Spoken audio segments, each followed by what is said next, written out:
Well, given the severity of the financial crisis preoccupying the globe, Barack Obama's $800 billion stimulus package was meant to grab the world's attention, but did it? But when Wall Street veteran Jim Rogers speaks, the investment community actually tends to take notice. After all, he is a former business partner of billionaire philanthropist George Soros. Earlier this month, he raised the ire of Gordon Brown when he declared Britain finished and urged investors to dump sterling. So what does this outspoken monetary maverick think of all those monster stimulus packages currently being doled out from Washington to Canberra?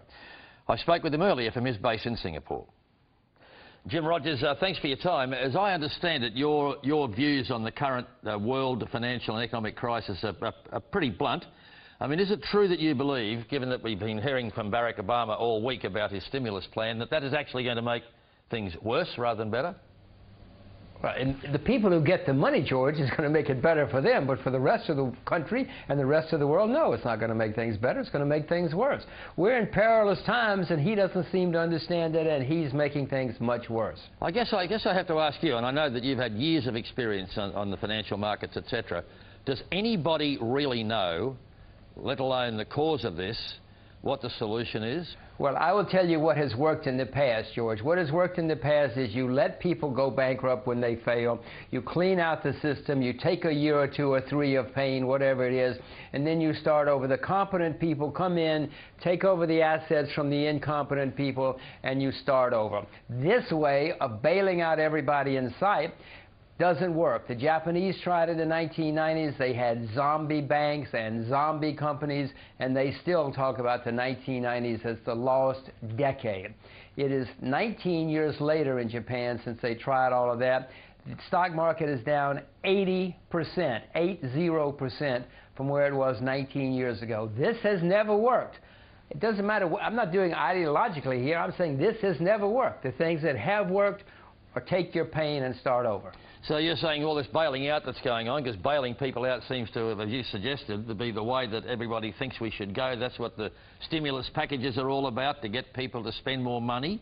I mean, there's no way in the world that you or me or anybody else is going to stop the Obamas and the Browns and the Rudds of this world, in our case, from going ahead with these stimulus packages.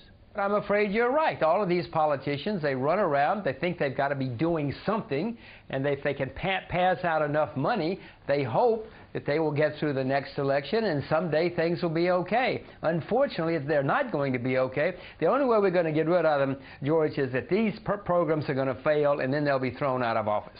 What about our friend Mr. Bianchi saying that it'll be all over by the end of this year? I mean, he's a little bit more optimistic than yourself, to say the least. George, Mr. Bernanke has never been right for he's been in the government for 6 or 7 years. He has never been right. If I came on your TV show every week and was wrong 8 or 9 weeks in a row, you'd probably stop inviting me. Mr. Bernanke has been wrong 300 weeks in a row. He has never been right.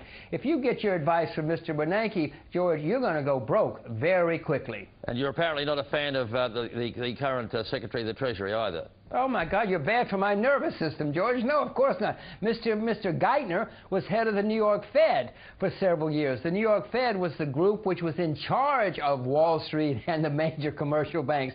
He sat there and saw all this happening. He's part of the problem. It is astonishing to me that Mr. Obama ran on a platform of change, and he's brought in people who caused the problems and are there now supposed to resolve the problems. What about the companies that are vital to the economic structure, the infrastructure of countries like the US and the UK and even our own, that are too big to allow for us to allow them to fail? What do you mean too big to fail? There's no such thing as too big to fail. Listen, there are plenty of banks in Australia, America, and other places who've been doing what they were supposed to, minding their manners, not going and doing crazy things, waiting for these moments to come so that they could come in and expand market share and grow and prosper. Now these people are being held back by all these, quote, banks that are too big to fail because the governments are giving them free money and saying, okay, now you compete with the competent people. I mean, George, this is horrible economics, and it is outrageous morality, not that politicians care about morality. Jim, why shouldn't we see you as yet another doomsayer? Doomsayer. I'm very, very, very optimistic about a lot of things. Well, make me feel better then, Jim, because you're painting a pretty bleak picture.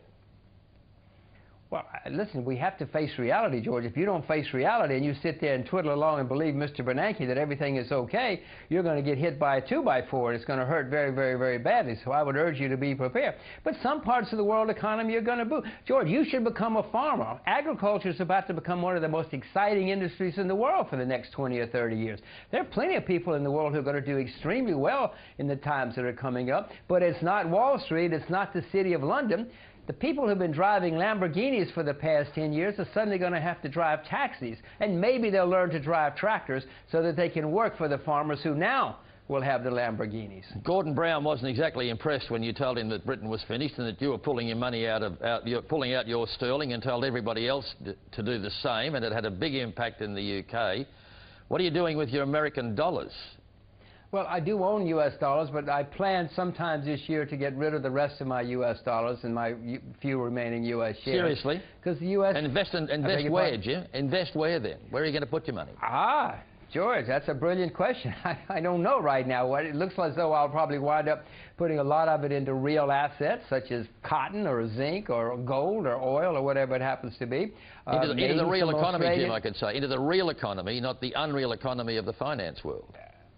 Absolutely. I'm talking about real products which people use every day. You and I know what cotton and silk and zinc are.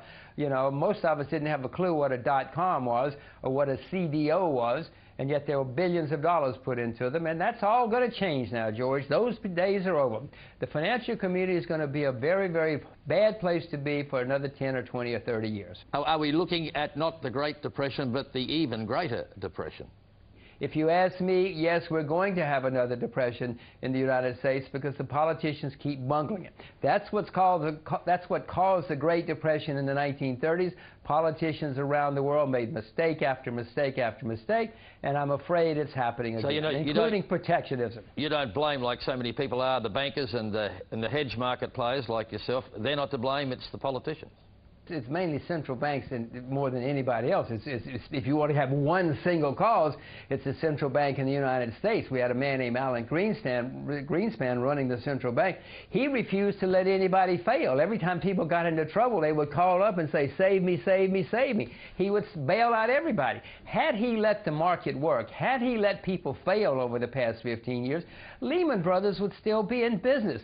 You know, Bear Stearns would still be in business. Jim, let's finish on this note. Now, here in Australia, we're on the stimulus bandwagon, for better or worse, rightly or wrongly.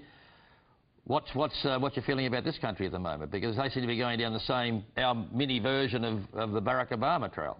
Australia should be one of the countries that's going to come out of this in good shape because you have lots of natural resources. I said before, the people who are now going to inherit the earth are going to be the people who produce real goods, such as Australia. Unfortunately, your politicians are as bad as American politicians. They keep spending money on projects that are just make-work projects rather than building for the future. Look at China and Singapore, for instance. They mainly are spending the money trying to make the countries more competitive down the road. You seem to be saying that this country is kidding itself if we still regard ourselves as the lucky country. Well, Australia has been a lucky country at times. I'm afraid Australia is not so lucky right now because your politicians keep making mistakes, just like mine do. Jim, it's good talking to you. I hope next time that we talk, things are looking a little brighter. I hope that your optimism for the long-term future, we see a little earlier, maybe.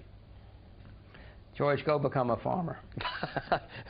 I'll think long and hard about that, Jim. Sounds like good advice.